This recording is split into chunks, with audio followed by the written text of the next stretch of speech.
Price the Lord. கிறிஸ்துவின் சமாதானம். இன்னைக்கு தவக்கால பயணத்தில் 8வது நாளில் நம்ம கடந்து கொண்டிருக்கிறோம்.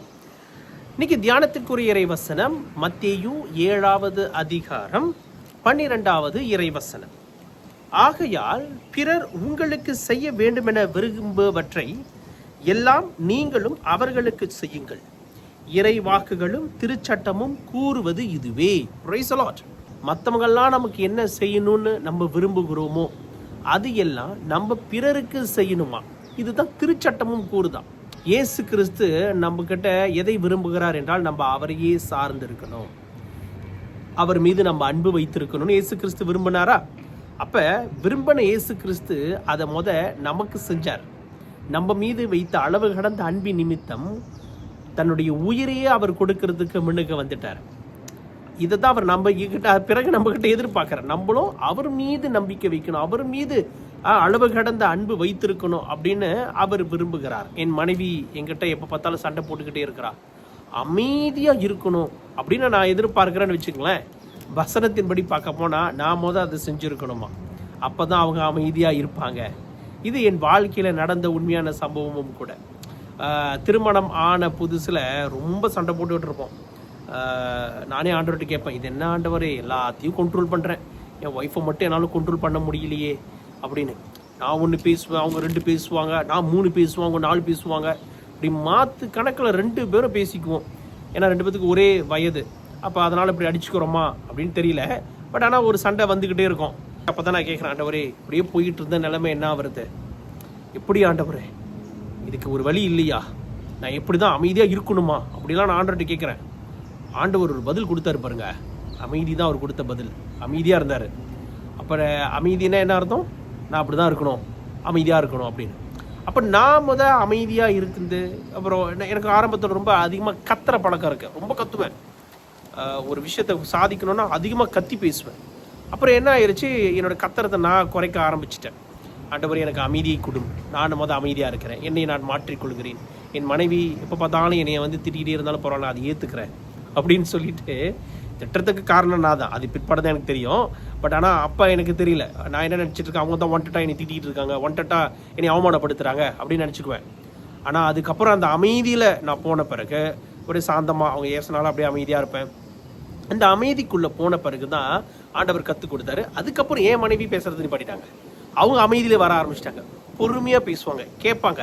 ஏதாச்சும் நான் சண்டை போடுற, ஏதாவது ஒரு விஷயம் அவங்களுக்கு பிடிக்காத இருந்தால் உடனே ஒரு மாதிரி கத்துவாங்க. அப்புறம் திரும்பி அமைதியாகிட்டு சரி சரி பரவாயில்ல பார்த்துக்குவோம் அப்படின்வாங்க. அப்போ இது ஆண்டவர் எனக்கு அப்புறம் பிறகு கற்றுக் கொடுத்ததா நான் உணர்ந்தேன். ஓகே, அப்போ நம்ம தான் அது செய்யணும் போல இருக்கு அப்படின்னு. இதுதாங்க, ஏன்னா வசனமாக அதுதான் சொல்லுது. நாம் பிறர் நமக்கு என்ன செய்யணும்னு நம்ம எதிர்பார்க்குறோமோ முதல்ல நம்ம அவர்களுக்கு அதை செய்யணும். அது அன்பாக இருந்தாலும் சரி, எதுவாக இருந்தாலும் சரி, நல்ல நல்ல பழக்க வழக்கங்கள் நம்ம அவர்களுக்கு ஒரு அன்பு அவங்களுக்கு நம்ம காமிப்போம். கேளுங்கள், தேடுங்கள், தட்டுங்கள். நீங்க தயவு செய்து கேளுங்கள் உங்களுக்கு கொடுக்கப்படும், தேடுங்கள் நீங்கள் கண்டடைவீர்கள், தட்டுங்கள் உங்களுக்கு திறக்கப்படும். இப்போ இந்த வசனத்தை சொன்ன கையோடையே கேளுங்கன்னு சொல்லிட்டார. அப்போ எல்லாத்தையும் கேட்டுருவோம். ஆண்டவரே அடுத்த மாதம் காசு கட்டணும், ஒரு காடி இருக்கு, அது இன்னொரு காடியாக மாற்றலான்னு நினைக்கிறேன். இதுதான் கேட்குறதா? நமக்கு உண்மையாலுமே ஆண்டவர்கிட்ட என்ன கேட்குறதுனே தெரியுமா உங்களுக்கு? பைபிளில் ஒரு அவருக்கு கண்ணு தெரியல. அவர் கண்ணு தெரிஞ்சு இருந்துச்சு, ஆனால் பிறகு கண்ணு தெரியாமல் போச்சு. அவருக்கு கண்ணு தெரியல. அப்போ எல்லாருமே கேட்குறாங்க, அவர் பிச்சை எடுத்துக்கிட்டு இருக்கிறாரு. இயேசு கிறிஸ்து வழியாக போகிறாரு. அப்போ இயேசு கிறிஸ்து வழியாக போகிறத தெரிஞ்ச கையோடையே இவர் இங்கேருந்து தாவீதின் மகனே என் மீது மனம் இருக்கும்னு கத்துறாரு. அப்போ இயேசு கிறிஸ்து அழகாக கூப்பிடுறாரு, அவர் வாப்பா உனக்கு என்ன வேணும் அப்படின்னு கேட்குறாரு. இயேசு கிறிஸ்துக்கு தெரியாது அவருக்கு என்ன வேணும் அப்படின்னு. ஆனால் இயேசு கிறிஸ்து கேட்கறதுக்கு காரணம் இருக்குது. ஏன்னா இன்னைக்கு நிறைய பேத்துக்கு இப்போ நமக்குள்ளே தெரிஞ்சுன்னு வச்சுங்களேன், சில பேர் பிச்சை எடுத்துக்கிட்டு ரொம்ப ஒரு ஏழ்மையான சூழ்நிலையில் இருக்கிறவங்க. இப்போ சில பேர் கை கால் இல்லை அப்படின்னு சொல்லிட்டாக்கா நம்ம காசு கொடுப்போம் அவங்களுக்கு. சில பேர் காசு போடுவாங்க உண்டியில்.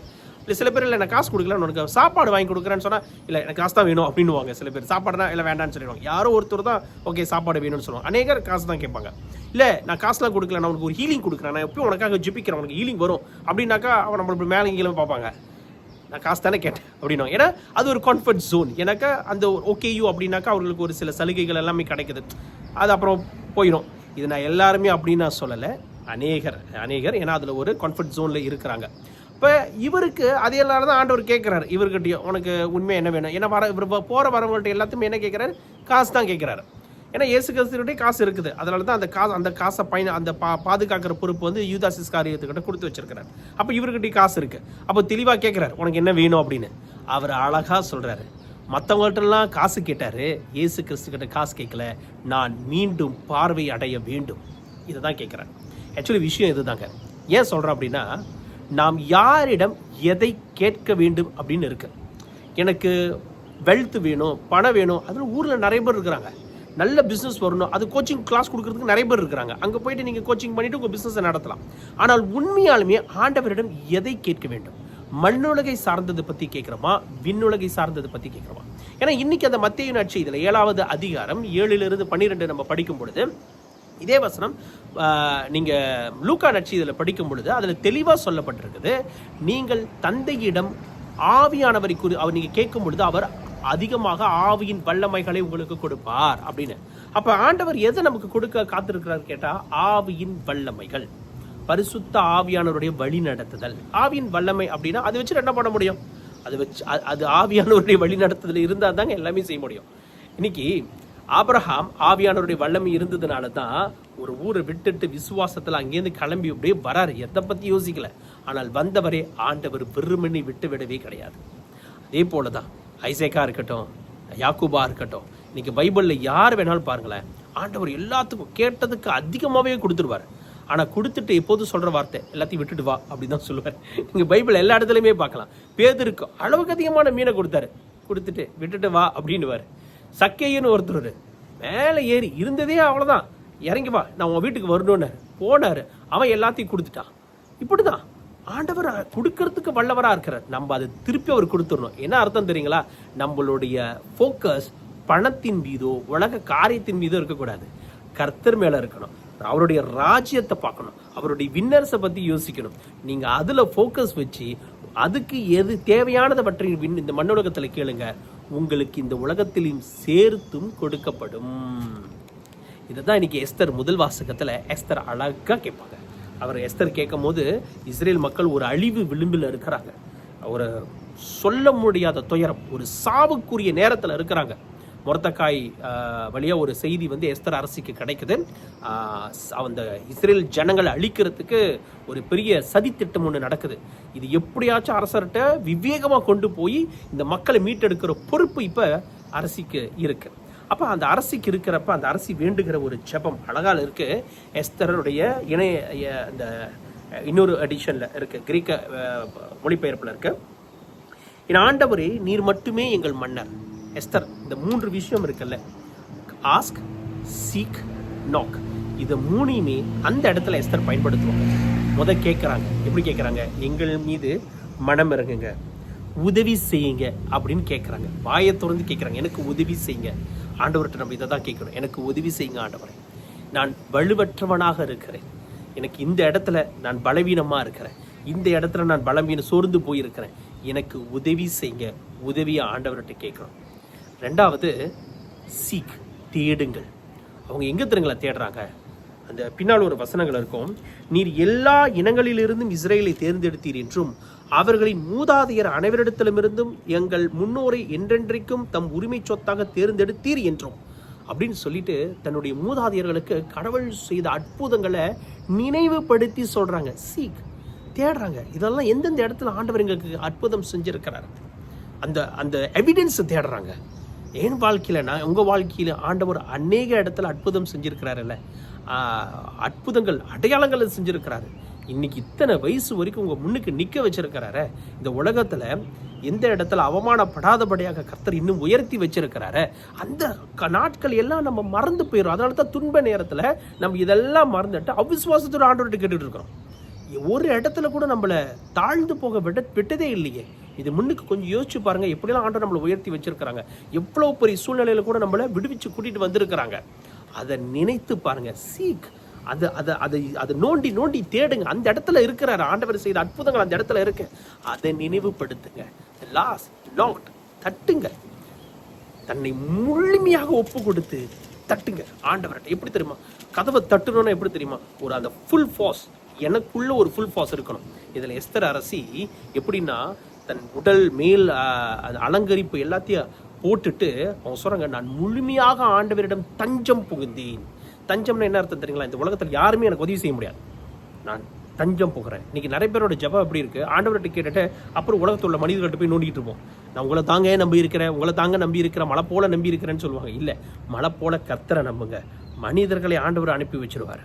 ஆனால் நம்முடைய நம்பிக்கை, நம்மளுடைய அடைக்கலம், சங்கீதம் 91 சொல்லுதில்ல, உன்னதரின் அடைக்கலத்தில் இருப்பவனை எல்லாம் வல்லவரின் நிலையில் வாழ்பவன் யார்? அவருடைய அடைக்கலத்தில் அவருடைய நிழலில் வாழ்கிறவரை தான் பெரு பெற்றுவேன். இன்னைக்கு நம்ம யாருடைய நிழலில் இருக்கோம், யாருடைய தஞ்சத்தில் இருக்கோம்? நான் அடைக்கலம் புகுவது ஆண்டவருடைய இல்லத்தில், அவருக்குள்ளே நான் தஞ்சம் புகுந்து. எஸ்தர் அரசி அப்படித்தான் ஜெபிக்கிறாங்க. நான் அது விழுந்துட்டு, ஆண்டவரே உம்மை தவிர எனக்கு வேறு யாருமே இல்லை, எனக்கு வேறு யாருமே எனக்கு உதவி செய்ய முடியாது, உம்மால மட்டும்தான் எனக்கு உதவி செய்ய முடியும் அப்படின்னு சொல்லி அதை நோக் பண்ணுற இடம் தான் அது, தட்டுற இடம் தான் அது. இப்படி தான் நம்முடைய ஜபம் இருக்கணும். நம்முடைய ஜபம் வெறும் உலகத்தை காரியத்தை மட்டுமில்லை. இன்னைக்கு உங்கள் மகளுக்கு திருமணம், மகனுக்கு திருமணம் நடக்கணுமா, ஆண்டவர்கிட்ட உடனே திருமணம் பண்ணிருங்க, இந்த பாப்பனை தான் வேணும் அப்படி இல்லை. திருமணம் காரியங்களுக்காக ஜெபிக்கிற ஆண்டவரே, பரலோகத்தினுடைய திட்டத்தின்படி இவர்கள் உமக்கு ஊழியம் பண்ணும்படியாக, இவர்களுடைய சந்ததியினர் உமக்கு ஊழியம் பண்ணும்படியாக ஒரு நல்ல வரனை ஆண்டவர் நீங்களே பார்த்து கொடுங்க. அப்படி கேளுங்க. நீங்கள் பாட்டு அவசரப்பட்டு இது வேணும் அது வேணும்னு கேட்டு ஆண்டவருடைய சித்தம் இல்லாத சித்தத்துக்கு எதிராக நடந்துட்டா அதுதான் பிரச்சனை. நம்ம எப்போது யோசிக்கணும், நாம் கேட்பது கடவுளுடைய சித்தத்துக்கு ஏற்ப அமைவதாக இருக்கணும். அதுதான் ரொம்ப முக்கியம். கடவுளுடைய சித்தத்துக்கு ஏற்ப கேட்டீங்கன்னா எல்லாமே உங்களுக்கு அற்புதமாக கிடைக்கும். அப்போ இந்த தவக்காலத்தில் நம்ம தியானிக்க வேண்டியது, யாருக்கிட்ட என்ன கேட்கணும்னு, இயேசுக்கிட்ட என்ன கேட்கணும், தூய ஆவியானவருடைய வல்லமையை கேட்கணும். அது எப்படி கேட்கணும்? மனமுவந்து கேட்கணும். ஆண்டவரே, இனி நான் பாவத்தில் விழாதபடி ஞானத்தை எனக்கு கொடுங்க. எப்போது தூய ஆவியானவருடைய வழி நடத்துதலை நான் இருக்க எனக்கு சொல்லிக் கொடுங்க. இறை வசனத்தை தியானித்து தேவ ரகசியங்களை நான் தெரிஞ்சு கொள்கிற வல்லமையை கொடுங்க. எனக்கு நடக்கிற ஒவ்வொரு சோதனைகள் வேதனைகளாக இருக்கட்டும், எனக்கு இருக்கின்ற இந்த சேலஞ்செல்லாம் நான் எப்படி ஓவர் கம் பண்ணணும், அந்த ஞானத்தாலே என்னை நிரப்புங்க. அதுக்கு தூய ஆவியானவர் வேண்டும். இப்படி கேட்கும் பொழுது தான் அது கர்த்தர் அதற்கான விஷயங்களை சொல்லிக் கொடுப்பார். ஏன்னா நம்ம கேட்பது மனித ஞானமோ இல்லை உலகத்தில் உள்ள ஞானமோ கிடையாது, தெய்வீக கடவுளுடைய ஞானத்தின் வல்லமையை கேட்குறோம். அப்படி கேட்கும்போது கர்த்தர் நமக்கு கொடுக்காமல் போக மாட்டார், இன்னும் இன்னும் அதிகமாக கொடுப்பார். கேளுங்கள் உங்களுக்கு கொடுக்கப்படும் சொல்லியிருக்கிறார். கேட்போமா ஆண்டவர்கிட்ட? Price the Lord. கிறிஸ்துவின் சமாதானம்.